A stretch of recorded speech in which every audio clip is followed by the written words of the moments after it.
सन्मान चिन्ह देऊन यांना मी औद्योगिक सागावकर यांना मी विनंती करतो त्यांनी यांचा शाळा स्वीकारतो तसेच सन्मान चिन्ह देऊन यांना गौरवण्यात यावे.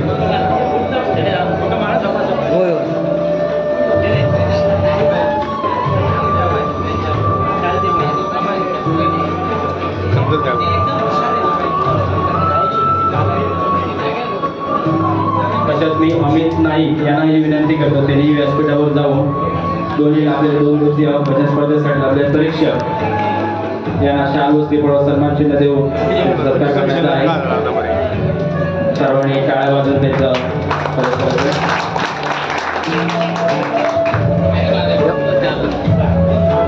माननीय श्री सिद्धेश्वर वेंगुर्लेकर आपल्याला परीक्षक म्हणून लागले होते. आपला विशारद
सिद्धेश वेंगुर्लेकर आपले परीक्षक तबला विशारद यांना मी आपल्या मनाला व्यक्त करण्यासाठी सांगत आहे.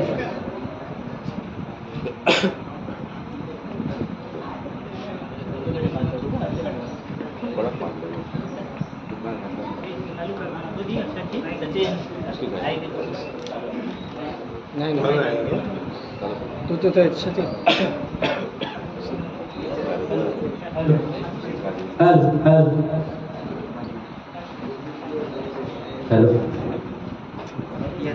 नमस्कार. ग्रामदैवत माऊली त्याचप्रमाणे कलेचे आराध्य दैवत गणेश यांना मग प्रथम वंदन. उपस्थित स्पर्धक त्याचप्रमाणे आयोजक मंडळ त्याचप्रमाणे माझे सहकारी परीक्षक योगेश प्रभू यांना प्रथम नमस्कार. प्रथम मी कौतुक करेन ते आयोजक मंडळाचं की त्यांनी ही भजन स्पर्धा आयोजित केली. त्यांचं हे आयोजन एक कौतुकास्पद आणि वाखाणण्याजोगं आहे. कमी कालावधीत त्यांनी ही स्पर्धा आयोजित केली आहे. छान वाटलं. त्याचप्रमाणे थोडं परीक्षणाबद्दल बोलतो. सर्व स्पर्धकांनी आपापल्या परीने चांगलंच भजन करण्याचा प्रयत्न केला. यामध्ये मी ताल आणि लय या 2 गोष्टींचा प्रामुख्याने उल्लेख करेन. ताल म्हणजे संगीताचा एक सांगाडा आहे, म्हणजे एक चौकट आहे. आणि लय ही आपल्याला गती देते. ज्याप्रमाणे ताल हा एका चौकटीत बसलेला असतो, त्याला लय ही मिळणे अत्यंत आवश्यक असते. आणि ह्या ताल आणि लय यांचं जेव्हा एकत्र येतात तेव्हाच भजनामध्ये सौंदर्य निर्मिती होते. त्यामुळे सर्व स्पर्धकांनी ताल आणि लय यामध्ये आपली बाजू मांडलेली आहे. परंतु काही भजन मंडळांमध्ये बॅलन्स थोडा मला कमी जाणवला ताल आणि लयचा. त्याच्यामुळे त्यांचे मार्क थोडे कमी झाले आहेत. बाकी सर्वच भजन मंडळाने चांगलं भजन सादर करण्याचा प्रयत्न केला. पुन्हा मी परत मी गावठणवाडी आयोजक मंडळाचे व साळगाव ग्रामवासियांचे आभार मानतो यासाठी की आपल्याच गावात म्हणजे माझ्याच गावात मला जो हा मान सन्मान मिळाला त्याबद्दल मी त्यांचा शतशः ऋणी आहे. धन्यवाद सिद्धेशजी. तसेच आपले माननीय योगेशजी प्रभू सर यांना मी विनंती करतो त्यांनी आपले मनोगत व्यक्त करावे. नमस्ते शारदे देवी सरस्वती माते प्रदे वसत्वं मम जिह्वाग्रे सर्वविद्या प्रदाहो. जगदंबा माऊली मातेच्या चरणी साष्टांग दंडवत. आपण तमाम श्रोतेजन हो, स्पर्धक आणि आयोजक मंडळी, सर्वात प्रथम आपल्याला सगळ्यांना दीपावलीच्या खूप खूप शुभेच्छा. आमच्या दोघांकडून, आयोजकांकडून आणि आपणच आपल्याकडनं सगळ्यांना शुभेच्छा घेऊया. तर दीपावली हा आपल्या हिंदू धर्माचा एक महत्त्वाचा सण आहे, आनंदोत्सव आहे, तो साजरा करायचाच आहे. जसं सिद्धेश्वरांनी सांगितलं की सगळ्यात मोठं कार्य हे इथे भजन स्पर्धा आयोजित केल्याचं. मी म्हणेन इथे नरकासूर स्पर्धा का नाही आयोजित केली आपण? अरे जिथे बघावं तिथे नरकासूरच दिसत आहे, तुम्ही भजन का केलं हा प्रश्न पडला मला. आपली संस्कृती काय सांगते, आपल्याला काय करायचंय हीच आपण वाट चुकलोय. ते वाट दाखवण्याचं कार्य तुम्ही केलं म्हणून तुमच्यासाठी तुम्ही एकदा काढा. काय रात्री 12 वाजता मी इथून गाडी सोडली. पिंगोळीमध्ये मला एक मुलगा, आता मी सांगत होतो ना मस्करी म्हणून सांगितले, पण हा विषय सगळ्यांना कळावा, मला माझंही सांगणं कर्तव्य आहे. भजनाबद्दल बोलणारच आहे मी. कृपया स्पर्धक कुठे असतील तर त्यांनी शंका मनात बाळगू नये, भजनाबद्दल बोलणार आहे. जिकडे बघावं तिकडे फक्त नरकासुरच दिसतोय. नरकासुराचा उत्सव साजरा करताय की कृष्णाचा हा प्रश्न पडतोय आम्हाला. आणि आपण हिंदू समजतो. आपल्याला खेद आहे, खंत आहे, निर्लज्जपणा आहे. याच्यावर विचार करा पहिला. आपली संस्कृती काय सांगते. इथे आपण रामनाम घेतो, इथे बघायला 25 आणि 50 माणसं, आणि नरकासुराला वाटेत टी शर्ट घातले 10-10, 15-15 मुलगे गाड्या अडवत आहेत. आता नरकासुराला सुद्धा वर्गणी सुरू झाली आहे. म्हणजे नरकासुराला कुठेतरी एक पद मिळणार आहे बहुतेक स्वर्गात. त्याच्यासाठी ही सगळी होते ना निवडणुकीच्या आधी सगळी अशी तयारी, बहुतेक तेच चाललंय. असो, आपला तो विषय नाहीये. मी फक्त याच्यासाठी बोललो की काल किती प्रेक्षक होते यापैकी मला माहित नाही, पण आरती चालू होती. मी जेव्हा आलो मंदिरातून, आरती संपल्यानंतर सदा सर्वदा सुरू झालं. एक छोटी मुलगी तिथे सदा सर्वदा म्हणत होती. कोणाचं लक्ष केलं होतं का? ती कोण होती मला माहित नाही, मी ओळखत नाही तिला. पण हे का झालं तर तिच्या घरात सदा सर्वदा चालू आहे म्हणून तिच्या मुखातनं बाहेर पडलं. याची गरज आहे.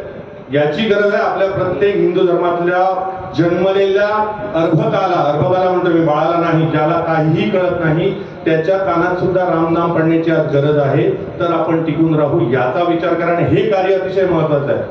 आज ना उद्या तुम्हाला एक खात्रीशीर सांगतो, तुमच्या गावात किती कलाकार आहेत मला माहित नाही. जे मला दिसतात ते आता सिद्धेशने सांगितलं आपलाच गाव आहे, आपल्याच बाजूचे आशिष सडेकर आहेत, संचित खूप सुंदर गातो, सावंत, बरेच गुणी कलाकार आहेत. पण एक दिवस असा येईल की तुमच्या साळगावचं नाव जिल्ह्यात नाही राज्यात नाव करणारा कलाकार इथे जन्माला येईल. हे त्याचं फळ आहे. हे त्याचं फळ आहे. फळ बघून वृक्ष लावायचा नसतो. फळाकडे ध्येय ठेवून वृक्ष लावायचा नसतो. वृक्ष लावायचा असतो, त्याची फळं ध्येयाकडे बघून घ्यायची असतात. अर्थ लक्षात घ्या. सांगायचा एवढाच मुद्दा आहे की भजन स्पर्धा भरवली आणि आम्हाला परीक्षक बोलवलं, मग आम्ही ओघावगाने त्या संमतीच बोलणार असं बिलकुल नाही. आधी लक्षात घ्या. मला ते परीक्षक नाही बोलवलं तरी मी हेच बोलणार, कारण तो माझा धर्म आहे. हिंदू नाही, माझा माणुसकीचा धर्म आहे. आणि माणुसकीच्या धर्माने सगळ्यात महत्वाची ज्याचा राष्ट्रधर्म आहे, ज्याचा राष्ट्रकर्म आहे ते त्याने प्रथम करावं, मग बाकीच्यांना. आपल्या आई वडिलांना पहिल्यांदा पूजा, मग शेजाऱ्यांना पूजा. आमच्याकडे हेच चाललंय सगळं उलट. नरकासुराचे यात्रा निघतात, तरी कृष्णाची का नाही? एकाने कधी विचार नाही केला की बाबा कृष्णाने केलं, कृष्णाने संकट दूर केलं. मला काल कुठेतरी 2 बोर्ड बघायला मिळाले, कृष्ण रंगवण्याची स्पर्धा लागली आहे. आनंद झाला. असो, विषय बदलतो आता परीक्षणांमध्ये. नाही, ही पोट तिडकीची भाषा आहे, माफ करा मला. हे स्टेज नाही आहे बोलण्याचं, हे राजकीय स्टेज नाही, हे कुठल्या धर्माचं स्टेज नाही. पण ते सहन होत नाही, कारण आपण या पंथात जन्माला आलोय म्हणून. भजनाच्या परीक्षणाबद्दल बोलतो. परीक्षणाबद्दल वास्तविक बोलणं योग्य नाही, भजनाबद्दलच बोलतो. कारण भजन हा परीक्षण करण्याचा मुळीच मुद्दा नाही. मला एका स्पर्धकाने एका स्पर्धेला असा प्रश्न विचारला सिद्धेश की तुम्ही परीक्षेत बसताना पहिले परीक्षक कसे असे तटस्थ बसायचे, एकदम अशी चिर मुद्रा लावून, म्हणजे काय आता त्याला कुठे झोपू, कुठल्या तराजूत घालू? तो म्हटलं माझा स्वभाव नाही. पहिली गोष्ट. म्हणाले असे असायचे परीक्षेत की बाबा तबला लागला नाही तर लिहून ठेवायचे, तबला स्वरात नाही, पकवाद स्वरात नाही, पकवाद लाऊड झाला, हार्मोनियम बेसूर आहे. अरे पण मी म्हणतो तुम्ही भजन ऐकायला आला, त्याचं भजन चांगलं होऊ दे याचं मी सांगितलं तर काय बिघडलं. कालपासून तुम्ही बघत असाल तर हे लक्षात घ्या की सिद्धेशने प्रत्येक वेळी कोणाचा तबला उतरला लगेच सांगितलं त्याला स्वर बघ, कोणाचा तबला चढलाय लगेच सांगितलं. अरे आपण हे सगळे मिळून स्पर्धक फक्त भजन करत नाहीत, भजन आपण सगळे करतोय. ज्याने स्टेज उभं केलं तो करतोय, ज्याने बॅनर लावला तो करतोय, जो ऐकतोय तोय करतोय, आणि जो करतोय तो पण भजनच करतोय. आम्ही सगळे एकाच कार्यासाठी इथे जमा झालोय. मग त्याच्याकडे दुजा भाव कुठे आला. बरं माझा शिष्य असेल, माझा मित्र असेल, माझा कोणतरी बारामागता असेल म्हणून मी त्याला सांगावं आणि नाही म्हणून सांगू नये, हा परत तुझ्या बाबा जे आहे ते आहे. तिथे बसल्यानंतर मला जे वाटलं आम्हाला दोघांना येते आम्ही तिथे देवीच्या समोर सादर केलं. जो काही निकाल असेल तो आता तुमच्या समोर होणार आहे. थोड्या ही झाली भजनाची बाजू. आता परीक्षणाच्या बाबतीत बोलायचं झालं तर सगळ्याच कला, यांनी आता सांगितलं की सगळेच कलाकार अतिशय मेहनत घेऊन येतात. सिंधुदुर्गात असं कुठलंही भजन मंडळ नाही जे स्पर्धेला येतं ते की ज्यांनी मेहनत करून उतरत नाही. सिंधुदुर्गात म्हटलं मी, त्याचं कारण नंतर सांगेन.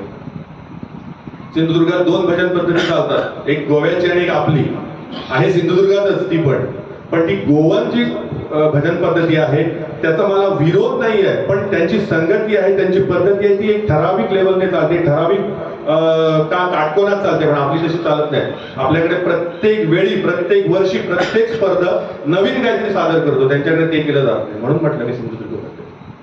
तर या पद्धतीने जेवढे स्पर्धक इथे उतरले, एकूण 8 स्पर्धक उतरले. 8ही स्पर्धकांनी आपापल्या परीने 100% सर्वतोपरी देण्याचा प्रयत्न केला. त्या आता काही ठिकाणी गायक चांगला असेल, आता जसं सिद्धेशनी सांगितलं की वादकांनी बॅलन्स ठेवला नसेल तर भजनाचा रंग उतरतो आणि ते ऐकणाऱ्याला बरोबर करतात. त्यासाठी परीक्षक हे फक्त शास्त्र लिहिण्यासाठी आहे. इथे बसलेले आमचे हे बघा, हे मित्र सांगू शकतात नंबर, त्यांनी पुढे आम्हाला आधीच नंबर सांगितलेले सगळे. हे बघा समोर बसले, त्यांचं नाव पण मला माहित नाही. म्हणजे असं एक उदाहरण नाही, हे तुम्ही असे फिरून आला की तुम्हाला कळले एक नंबर कोणाचा, आमची गरज नाही त्याला. आणि हे आता डिक्लेअर झालं लगेच तुमच्या टाळ्या पडल्यावर आम्हाला पण कळेल की आम्ही रिझल्ट दिला तो बरोबर आहे की चुकीचा. एवढं साधं सोपं गणित आहे. कारण भजन हे आता मला कालपासून संचित सांगतोय. संचितच नाव आहे तुझं? संचिल. तर तो कालपासून सांगतोय भजन म्हणजे काय. साध्या आणि सरळ सोप्या भाषेत भजन म्हणजे पाय वाटेने जाण्यापेक्षा मी मनाने देवापर्यंत पोहोचतो, त्याला मी भजन म्हणतो. संपला विषय. तुम्ही मनाने पोचा, भक्ती भावाने पोचा. शास्त्र पण पाहिजेत, राग पाहिजे, ताल पाहिजे, लय पाहिजे, लगाव पाहिजे, स्वर पाहिजे, वादी पाहिजे, संवादी पाहिजे, हार्मोनियम पाहिजे, टाळ पाहिजे, सगळं पाहिजे. पण ते जाणार कुठे आहे. ते जाणार तिच्या पायाकडेच आहे ना. मग मनाने पहिलं मी तिच्या पायाकडे गेलं पाहिजे, मग माझ्याबरोबर सगळं आलं पाहिजे. त्याला भाव म्हणतो आम्ही. आणि तो सगळ्यात जास्त महत्वाचा, तो जोखता आला पाहिजे. म्हणून आम्हाला तिथे जबाबदारी दिलेली होती. त्या जबाबदारीच्या चौकटीत राहून दोन्ही परीक्षकांनी आमची सद्विवेक बुद्धी जागृत ठेवून जे काही आम्ही ज्ञान साधनेने मिळवलेलं आहे त्यात ते पणाला लावून आम्ही प्रामाणिकपणे निकाल आमच्या देवीच्या समोर दिलेला आहे. आयोजकांच्या हातात तो गेलेला आहे. पुन्हा एकदा आपल्याला सगळ्यांना दिवाळीच्या शुभेच्छा देतो आणि आयोजकांना पुन्हा एकदा विनंती करतोय, सूचना वजा विनंती समजा किंवा विनंती वजा सूचना समजा, हे तुमचं पहिलं कार्य आहे. हे कार्य अखंडित राहावं यासाठी अतोनात मेहनत करा. देवी तुमच्या पाठीशी अखंड आहे. कधीही कधी कुठेही आणि केव्हाही माझी मदत लागली मी 100% आपलं योगदान देणार. कारण या गोष्टीसाठीच मी जन्माला आलोय असं मी समजतो. त्यामुळे हे थांबू नका. हे आज तुम्ही करताय, तुम्हाला लक्षात येत नाही की तुम्ही एक छोटी भजन स्पर्धा भरवली, तुमच्यामध्ये 8 मंडळ आली, तर ठीक आहे, उद्या 16 येतील, परवा 32 येतील, पुढच्या वर्षी आणि किती येतील, महत्वाचं ते नाहीये. पण तुम्ही जे रोपटं लावलंय त्याला खतपाणी घालणे तुमचं प्रथम कर्तव्य आहे. भजन स्पर्धा म्हणा किंवा कुठलंही कार्य सुरू करणं एकदम सोपं आहे, पण ते टिकवणं अतिशय अवघड. आणि ते करता आज कुडाळेश्वर मंदिरला 50 वर्ष झाली. 50 आकडा दिसला, पण 50च्या अलीकडे 49 वर्ष काय करावं लागलं हे त्यांना माहित आहे. दुसऱ्या कोणाला सांगता येणार नाही. बरीच अशी मंडळ आहेत त्यांनी अखंड भजन स्पर्धा चालू ठेवली आहे. खूप कसोशीचं काम आहे, खूप जिगरीचं काम आहे. मी माहित आहे, कारण मी या सगळ्या गोष्टींना बाहेर गेलेलो आहे. मी स्पर्धक म्हणून पहिला कोरस आलो, नंतर गायक आलो, स्पर्धक आलो, मग आयोजक आलो, आत्ता परीक्षक आहे. त्यामुळे सगळ्या बाजू मला माहित आहेत. म्हणून मी काल आता जरा जास्त बोलतो, माफ करा, कारण वेळ नाहीये बोलण्याची. पण आजकाल जिल्ह्यातल्या भजन स्पर्धांमध्ये काय नियम ठरावेत अशी एक सभा झाली. त्या सभेमध्ये मी हा पहिला मुद्दा मांडला की परीक्षक हा किमान एकदा तरी आयुष्यात भजन केलेला बुवा किंवा भजन केलेला वादकच असला पाहिजे. हा माझा ठाम निर्णय. इथे शास्त्रीय संगीत चालत नाही. मी स्वतः शास्त्रीय संगीत शिकलोय. मी विचारतोय, मी पावती पण सांगत नाही माझी, सांगतोय. पण भजन हा विषयच वेगळा आहे. अरे ज्याला 10 माणसाने घेऊन चालायचं असतं त्याला काय यातना सोसवायला तरी त्याला माहिती आहे त्याने भजन केलंय. मग त्याला विशारद लागत नाही. विशारद नभो अलंकार तो कुठल्याही प्रकारचं लेवल लागत नाही. त्याने मनापासून भजन एकदा तरी सादर केलं असलं पाहिजे, मग तो परीक्षण करू शकतो. हा माझा मुद्दा तेव्हाही होता, आजही आहे आणि मरेपर्यंत राहणार. असे बरेच मुद्दे आहेत, ते राहू दे बाजूला. परत एकदा सगळ्यांना शुभेच्छा देतो. जे काही बोलता बोलता ओघावाने जर इकडे तिकडे शब्द झाले असतील तर मोठ्या मनाने माफ करा. आणि अशीच आमच्याकडनं वर्षानुवर्षे सेवा देवी माऊलीची कुठल्याही प्रकारात घडत राहो ही सदिच्छा व्यक्त करतो आणि थांबतो. धन्यवाद. आणि जे मनोबल अतिशय मोलाचे सादर केले सांगितलेलं आहे त्याबद्दल मंडळाच्या वतीने आभार व्यक्त करतो. धन्यवाद. तसेच यापुढे थोडेसे सत्कार होतील, त्यानंतर निकाल दिले जातील. त्यासाठी 2 दिवस भजन चालू असताना जो आवाज तुमच्या कानापर्यंत पोहोचतोय त्यांचा पहिला आम्ही सत्कार करत आहोत. साऊंड सिस्टीम राज पिंगुळकर यांना मी विनंती करतो त्यांनी स्टेजवरती यावं. तसेच त्यांचा सत्कार करण्यासाठी मी निमंत्रित करतो की दादा घाडी, विशाल घाडी, प्रथमेश सावंत यांना मी विनंती करतो.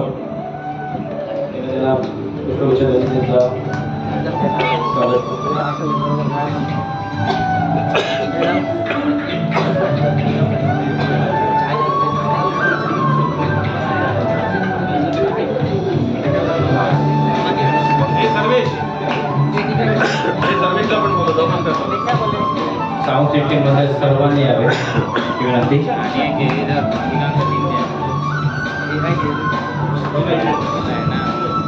कृपया जोरदार टाळ्या वाजवूया. त्यांच्यामुळे सर्वांच्या प्राणलोकात पोहोचत आहे.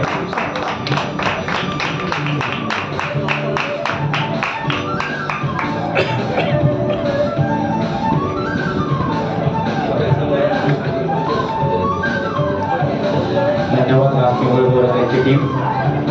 तसेच 2 दिवस आपल्याला मुलाचे सूत्रसंचालन करताना तसेच मार्गदर्शन पद्धतीने सूत्रसंचालन करताना दिलेलं आहे ते संजय सावंत त्यांना मी विनंती करतो ते स्टेजवरती जावं. त्यांचा सत्कार करण्यासाठी बाबू विजय चव्हाण,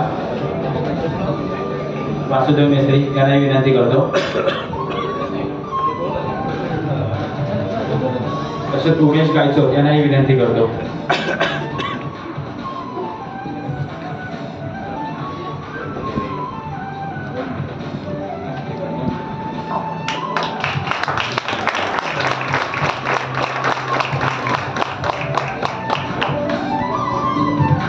यानंतर भजन स्पर्धेकरिता अल्पोपहारासाठी त्यांचे घर आम्हाला उपलब्ध करून दिले ते श्री व सौ राजन धुरी यांचा पुष्पगुच्छ देऊन सत्कार करण्यात येणार आहे. त्यांनी कृपया स्टेजवरती यावं.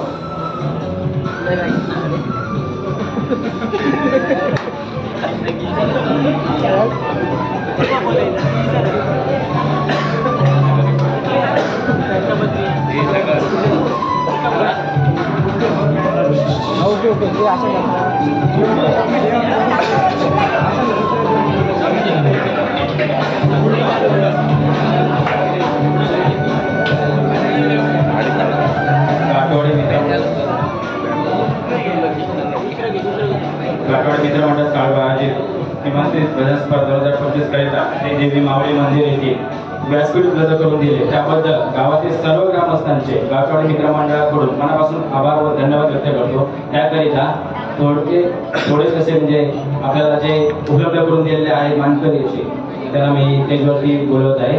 श्री निवासजी धुरी सर धुरी यांना. तसेच कृपया सुरेशजी धुरी सर, तसे पिसाजी धुरी, कृपया अजून जे सर्व जे काही असतील म्हणजे मंडळी आपली इथे मला नाव सगळ्यांची माहिती नाही आहे त्यामुळे माफी मागतो. पण सर्वांनी जरा स्टेजवरती यावं ही विनंती. आबा धुरी.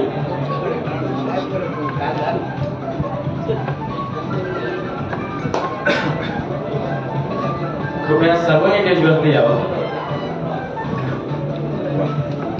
बाळा गुरव त्यांनाही विनंती करतो त्यांनीही स्टेजवरती यावं.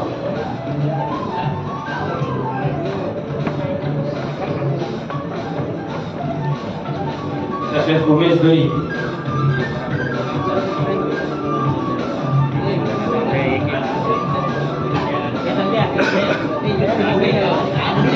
अकॅडमी संतोष चव्हाण, योगेश सावंत यांनाही विनंती करतो त्यांनी स्टेजवरती जाऊन सत्कार करण्याचा आहे.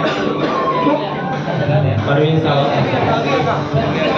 तसे अभिमन्यू सावंत यांनाही विनंती करतो त्यांनी स्टेजवरती जाऊन सत्कार करण्याचा आहे. अर्जुन चव्हाण यांनाही विनंती करतो त्यांनी स्टेजवरती जावं. तसेच अण्णा यांनी जावं. अनिल सावंत यांनाही विनंती करतो त्यांनी स्टेजवरती जावं.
तसेच या स्पर्धेसाठी जनरेटर उपलब्ध करून दिला ते सिद्धेश राऊत त्यांच्या मनापासून आम्ही आभार व्यक्त करतो व धन्यवाद. तसेच स्टेज उपलब्ध करून देणारे झारप गावचे रमेश मेस्त्री यांनाही धन्यवाद व आभार. तसेच प्रदीप धुरी यांच्या स्पर्धेसाठी मोलाचे सहकार्य आम्हाला लाभले त्यांचेही मनापासून मंडळाच्या वतीने मी आभार व्यक्त करतो. तसेच मागाशी नाव घेतलेलं श्री वत्सव राजन धुरी त्या दोघांनाही मी विनंती करतो ते स्टेजवरती यावं.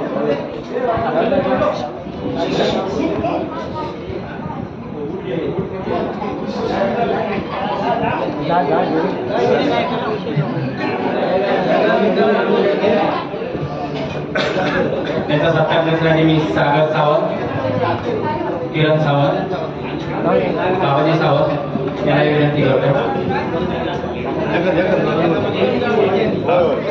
तसेच मी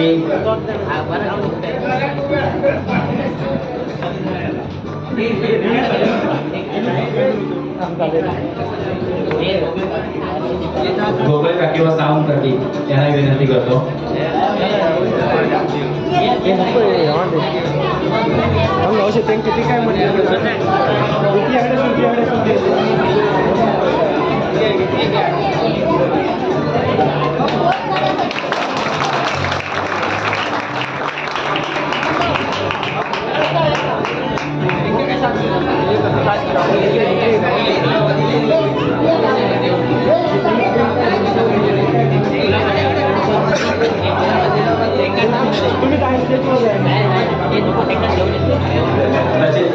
तिथेच थांबावे सावंत काकी व दोन्ही घोगळे काकी यांनी.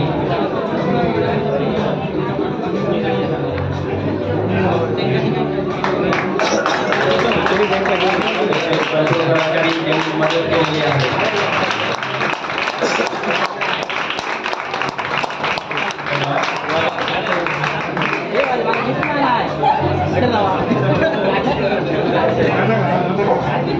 सर्वांचे सत्कार केलेले आहे. तरी कोणाचा राहिला असल्यास मंडळाकडून मी माफी मागत आहे. तसेच आता आपण निकालाकडे वळूया. उत्कृष्ट स्थान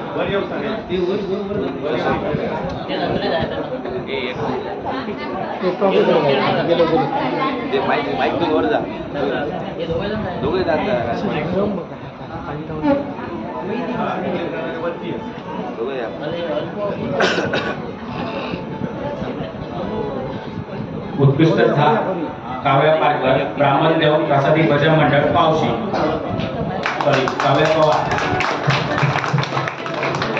त्यांना मी विनंती होती स्टेजवरती यावं.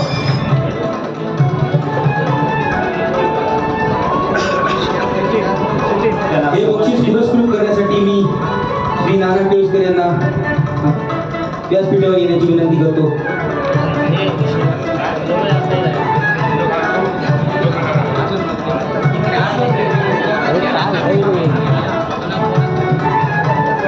तसेच कांता सावंत यांनी रंगमंचावर यायचं आहे.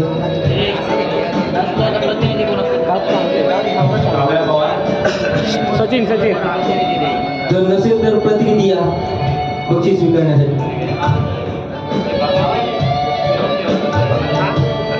घेऊन ठेव तुझा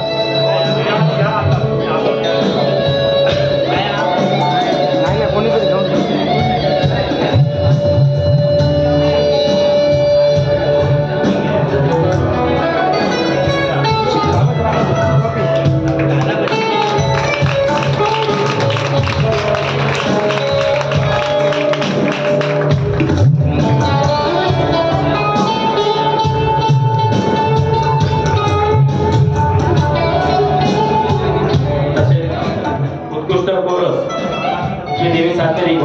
प्रसादी भजन मंडळ मातो.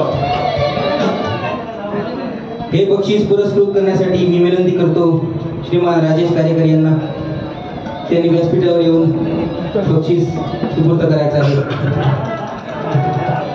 ते नसतील तर वामन गुरव यांनी कार्यकर व वामन गुरव यांनी दोघांनी यायचं आहे स्टेजवरती. राजेश कार्यकर यांनी सुद्धा व्यासपीठावर यायचं आहे.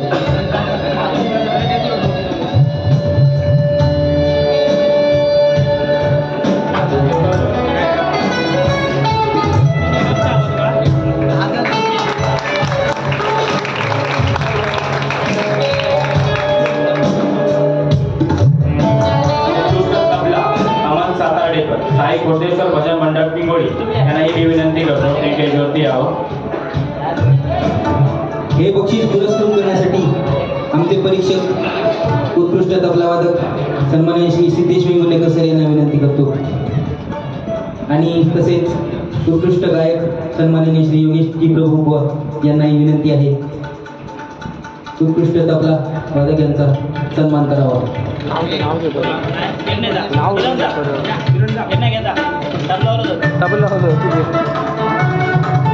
प्रातिनिधिक स्वरूपात किरण सावंत बक्षीस स्वीकारताना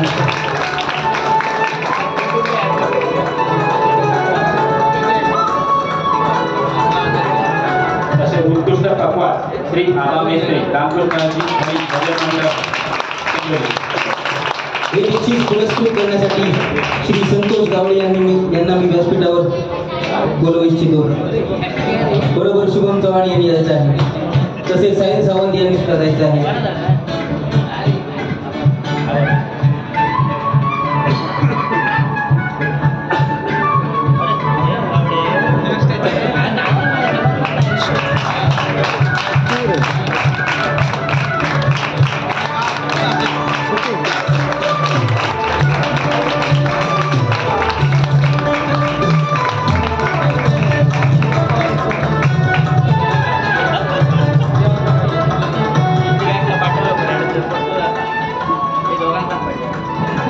उत्कृष्ट हार्मोनियम अद्वैत पालव गुरुकुल संगीत भजन मंडळ पुढा यांना मी विनंती करतो स्टेजवरती यावं.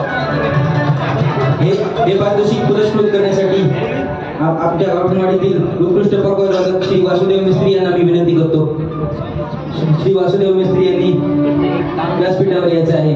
तसेच सोम मिस्त्री यांनी देखील व्यासपीठावर जायचं आहे. मधुकर उर्फ सोम मिस्त्री यांनी व्यासपीठावर जायचं आहे. तसेच अनिल यांनी सुद्धा व्यासपीठावर जायचं आहे.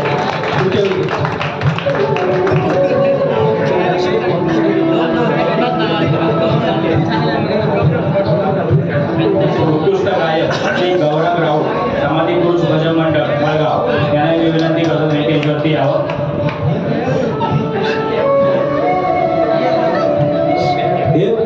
पुरस्कृत करण्यासाठी मला निमंत्रित केले व्यासपीठावर. तसेच गावठाणवाडीतील प्रकल्प होतात ती आर्यन गायकवाड यांना मी विनंती करतो त्यांनी यावं.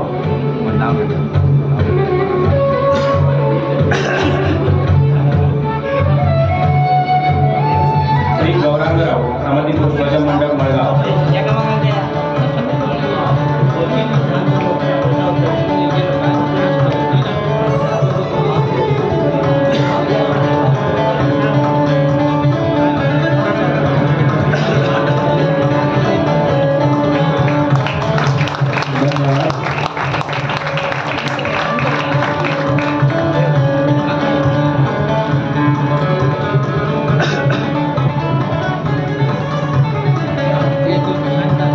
सर्वांना उत्सुकता असलेले प्रथम 3 क्रमांक त्याचा 3रा क्रमांक मी वाचत आहे.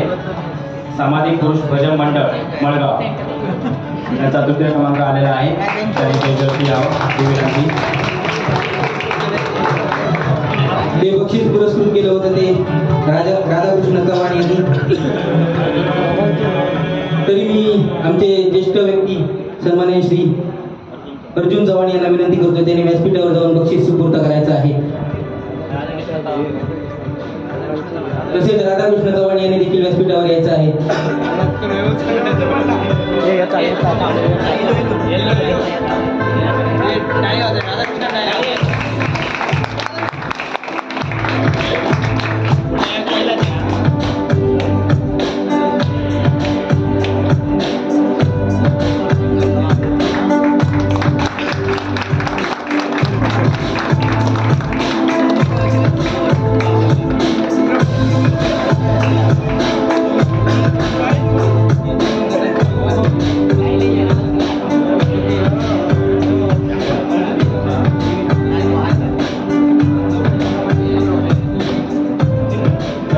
द्वितीय क्रमांक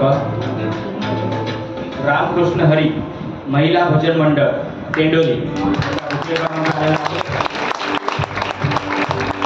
हे बक्षीस पुरस्कृत करण्यासाठी मी अवधूत साळगावकर यांना विनंती करतो. हे बक्षीस त्यांनी स्वतः पुरस्कृत केले आहे तरी मी अवधूत साळगावकर यांना विनंती करतो त्यांनी बक्षीस सुपूर्द करण्यासाठी रंगमंचावर यायचं आहे.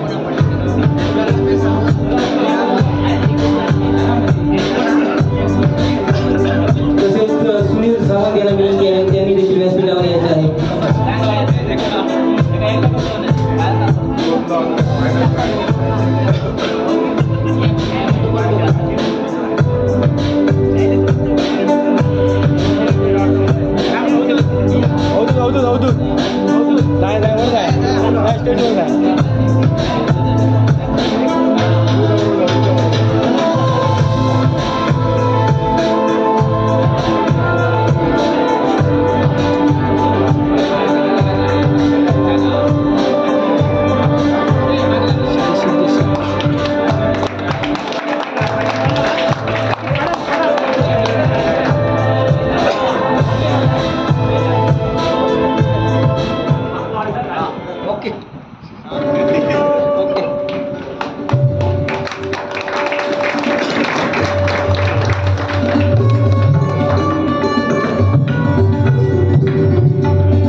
चिंता आहे त्याची कोण असेल?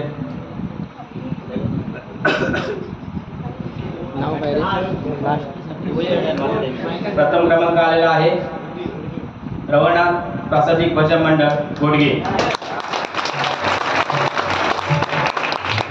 हे पारितोषिक पुरस्कृत केलं होतं ते गावठाणवाडी मित्रमंडळाने आणि हे बक्षीस सुपूर्द करण्यासाठी आमच्या गावठाणवाडीतील गोडगळ्याचे भजनी बुवा श्रीमान अमित नाईक यांना विनंती करतो यांनी हे प्रथम क्रमांकात पारितोषिक पुरस्कृत करावं.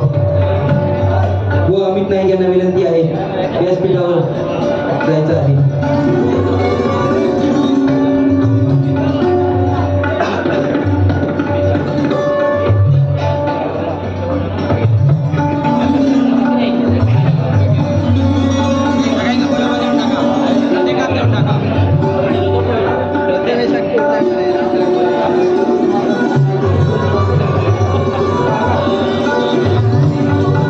रसिक हो, टाळ्यांचा गजर करा.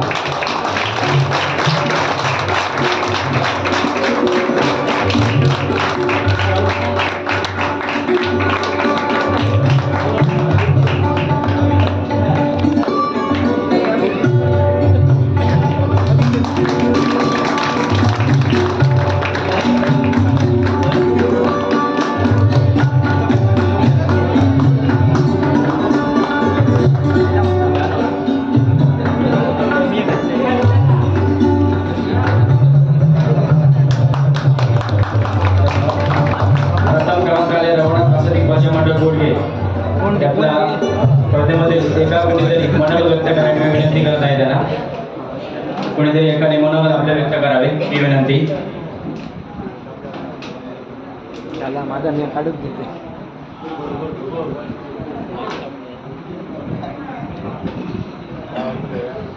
प्रथमतः सर्वांना नमस्कार आणि दिवाळीच्या सर्वांना हार्दिक शुभेच्छा. उत्कृष्टरित्या अशी स्पर्धा झाली आणि उत्कृष्ट परीक्षक तुम्ही नेमले त्याबद्दल तुमच्या मंडळाचे पुनश्च एकदा मनपूर्वक आभार आणि आम्हाला इथे संधी दिल्याबद्दल तुमच्या मंडळाचे आभार व्यक्त करतो आणि 2 शब्द संपवतो. धन्यवाद. धन्यवाद. आजचा हा कार्यक्रम संपला असं मी मंडळाच्या वतीने घोषित करतो. आभार व्यक्त करतो. धन्यवाद. धन्यवाद. कोण कोणाचे शुभरात्री.